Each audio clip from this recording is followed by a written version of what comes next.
దిగంబర దత్తా దిగంబర శ్రీపాద శ్రీవల్లభ దిగంబర శ్రీ నరసమ్మ సరస్వతి దిగంబర. గురు చరిత్ర 42వ అధ్యాయము కాశీయాత్ర. మనం గత అధ్యాయంలో చెప్పుకున్నట్టు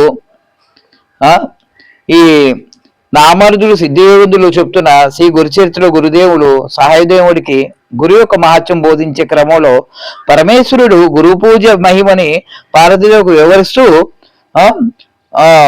విశ్వకర్మ కాశీయాత్ర చేసిన వైనాన్ని వివరిస్తున్నారు.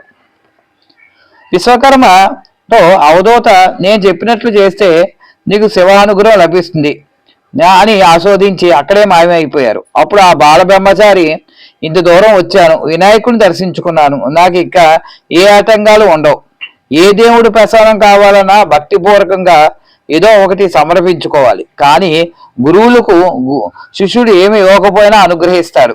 చక్కగా ఎంత చక్కటి విషయాలను చెప్పారో చూడండి. శిష్యుడు గురువుకి ఏమి అయిపోయినా సరే గురువు అనుగ్రహిస్తూనే ఉంటారు. లేకపోతే నేను ఇంతవరకు రాగలిగేవాడినా అనుకుంటూ కాశీక్షేత్రాన్ని వాయువేగంతో దర్శించుకుని వచ్చాడు. విశ్వనాథుడు దర్శనం చేసుకుని బయటికి రాగానే ఉమాపతి ప్రత్యక్షమై, విశ్వకర్మ నీ గురుభక్తికి మెచ్చాను, నీకు ఏమో వరం కావాలో కోరుకో అన్నారు. అప్పుడు ఆ విశ్వకర్మ తనకు గురుదేవులకు కట్టని ఇల్లు, గురుపతికి కొట్టని రవిక, గురుపుత్రునికి నీటిపై తేల్చే పాదుకులు, గురుపుత్రికి లెక్కపెడతలు తయారు చేసే విద్యులు ప్రదర్శించమని కోరాడు. ఆ మహాదేవుడు ఇంతవరకు చెప్పగానే పార్వతీదేవి నవ్వుతూ, ఇంకేముంది, అసలే భక్తవాసులు మీరు, అవన్నీ కూడా ఇవ్వటమే కాకుండా అతనికి కర్మ విద్యలన్నీ కూడా కరతలం అయ్యేలాగా వరం ఇచ్చే ఉంటారు అంది. ఆ మహాదేవుడు నవ్వారు. ఆ సుందర సురచిర చిదరాసము 7 లోకల్లో బోళశంకరుడికి మాత్రమే సాధ్యం. ఆ చిరునవ్వు ఎవరికి సాధ్యం అంటే బోళశంకరుడికే సాధ్యం అట. విశ్వకర్మ వెంటనే గురుదేవుల వద్దకు వెళ్ళాడు. జరిగినంతా గురుదేవులకు చెప్పాడు. అప్పుడు ఆయన సంతృప్తి విశ్వకర్మ అన్ని విద్యలోనూ ఆరితేరేలాగా తగిన జ్ఞానాన్ని ప్రసాదించారు. ఈ విధంగా ఆది గురువు అయిన శివుడు గురువు యొక్క తత్వాన్ని వివరించిన అనంతరము గురుభక్తి ఈ విధం అడిగిందిలా ఇస్తుంది. నిత్యమైన మనసుతో దృఢమైన సంకల్పంతో చేసిన ఏ పనినైనా సత్ఫలాన్ని ఇస్తుంది. భవసాగరాన్ని దాటించడం కేవలం గురువుకు మాత్రమే సాధ్యము అంటూ సాక్షాత్తు గురుదేవుడైన శ్రీ నరసింహతీర్థుల వారు సహాయం దేవునికి వివరించారు. అప్పుడు తెల్లవారు వచ్చింది. సహాయం దేవుడు జయ జయ పరమ పురుష శ్రీ నరసింహ సరస్వతి తీర్థ గురువురాయ అంటూ గురుదేవుడి పాదాలకు నమస్కరించి అతని భక్తిభావము కళ్ళారా పొంగింది, సాహిత్యముగా మారింది, చైతన్య చంద్రమైంది, రెండు కలిసి శ్లోకమైంది, అదే అష్టోత్తరమై అసుగా వెలిసింది. అలాగా ఆ అష్టోత్తరముతో శ్రీ నరసింహ సీతల వారిని స్తుతించడం ప్రారంభించాడు. ఆ శుభభరత సమయంలో ప్రసానవందనంతో చిరునవ్వులు చిందించి ఆ గురుదేవులు ముఖవిందరాన్ని చూస్తుంటే సహాయం దేవుడు నోటి వెంట అసుగా గురువు అష్టాంగము వెలువడింది. ఆయన మనసు భక్తిభావంతో పొంగిపోయింది. అంతవరకు గురుదేవులు చెప్పిన శ్రీ దక్షిణామూర్తి ఇప్పుడు గురుదేవుల ముఖంలో గోచరిస్తుండగా సహాయదేవుడు శరీరము రోమచింతమైంది. కాశీక్షేత్రము దర్శనము అక్కడే జరిగింది. విశ్వనాథుని ఆ ఆశీస్సులు అక్కడే లభించింది. అన్నపూర్ణమ్మ తల్లి అక్కడే గోచరించింది. సహాయం దేవుడికి అంతకంటే కావాల్సింది ఏముంది?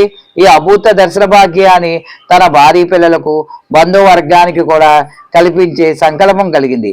వెంటనే గురుదేవుని అనుమతి తీసుకుని అటు నుండి అటే ఊరికి బయలుదేరాడు సహాయం దేవుడు.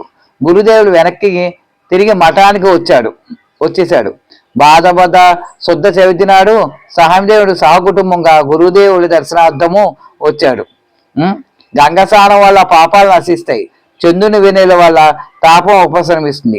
కల్పవృక్షం నీడలో కోరిన కోరికలన్నీ కోరిన వస్తువులన్నీ లభిస్తాయి. కానీ గురువుల దర్శనం వల్ల త్రివిధ దోషాలు నశిస్తాయి అంటూ వెళ్ళి గురుదేవుల పాదాభివందనం చేశాడు. అనంతరము భక్తావసరంలో భక్తావసరం తెలుగులో పాడటం ప్రారంభించాడు. అలా ప్రారంభించిన తర్వాత అటు సహదేవుడు పాడుతుంటే విన్నవారంతా తనమెత్తులై నృత్యాలు చేశారు. వారి భక్తి ప్రవర్తనలు చూసిన ద్విజులంతా పరమానంద సంభితములై సహాయం దేవుడు ఉత్సవాన్ని చూసి గురుదేవుడు ఓం సహదేవ ఈనాడు అనంత చతుర్దశి చతుర్దశి మీరంతా అనంతుని పూజించండి అని అనుమతి ఇచ్చారు. అంతవరకు అందరికీ ఆ అనంతుడు అంటే గురుదేవులే. అందుకే ఈ కొత్త అనంతుడు ఎవరు, వారి పూజా విధానం ఏమిటి అని అడిగారు. అప్పుడు గురుదేవుడు కౌనేశ మహర్షి చతుర్దశి ఒక వ్రతం చేశారు. అది సకల అభిష్టప్రదమైంది. దాన్ని ఆచరించడానికి వారికి సకల శుభాలు చేకూరుతాయి అంటూ అనంత చతుర్దశి వ్రతాన్ని సంబంధించిన వివరాలు చెప్పడం ప్రారంభించారు. సహదేవుడు దేవుడికే కాదు, గురుదేవ నాకు కూడా అనంత చతుర్దశి ఆచార విధానం గురించి తెలుసుకోవాలని ఉందన్నాడు నామర్జునుడు. గురు చరిత్రలో ఇది ఒక ప్రధానమైన అధ్యాయము. గురుభక్తులకి సంబంధించిన వివరాలన్నీ నీకు చెప్పకుండా ఎలా ఉంటాను అంటూ అనంత కథను చెప్పడానికి ముందుకు వెళ్ళారు సిద్ధ యోగేంద్రులు. 42వ అధ్యాయం సంపూర్ణం. జయ గురుదేవ దత్త. చక్కగా ఈ అధ్యాయంలో కాశీయాత్ర గురించి చెప్పడం జరిగింది. కాశీ అంటే భూలోక యొక్క స్వర్గం. ఎవరైతే ప్రతి వాళ్ళు కూడా కాశీయాత్రకు వెళ్ళి తీరినట్లయితే గత జన్మ పాపకర్మలు ఈ జన్మ యొక్క పాపకర్మలు కూడా తొలగిపోవడం జరుగుతుంది ఆ గంగానది స్నానం చేస్తే. అదే చాలామంది నాయన గురుదేవ మే కాశీ వెళ్ళలేకపోతున్నాము అంటున్నారు. అయితే నువ్వు కాశీ కాదు నాయన, ఏ నదికి స్నానం చేయలేదంటే, ఏ పుణ్యక్షేత్రం తిరగలేదంటే అర్థము నీవు పాపకర్మలు లేవన్నట్టు అర్థం. దానికోసం నువ్వు భయపడవలసిన అవసరం కానీ విచారించవలసిన అవసరం కానీ లేదు. చాలామంది నేను గయ్య వెళ్ళలేకపోతున్నాను, గంగాపురం వెళ్ళలేకపోతున్నాను, లేదా దత్తక్షేత్రాలు తిరగలేకపోతున్నాను అనుకుంటున్నారు. నీకు అంత అవసరం లేదని స్వామి చెప్పడం వల్ల నువ్వు తిరగలేకపోతున్నావు అంతే. చాలామంది ఈ మధ్యకాలంలో నాకు ఈ మహాకుంభమేళ తిరిగిన తర్వాత చాలామంది అడుగుతున్నారు, కుంభమేళ వెళ్ళలేకపోతున్నావు స్వామి, అటువంటి అదృష్టం ఎప్పుడు కలుగుతుంది అని. కుంభమేళకి వెళ్ళి స్నానం చేయడానికి కారణం ఏంటంటే మన యొక్క పాపకర్మాలు నశించుకోవడానికి, పుణ్యముని సంపాదించుకోవడానికి.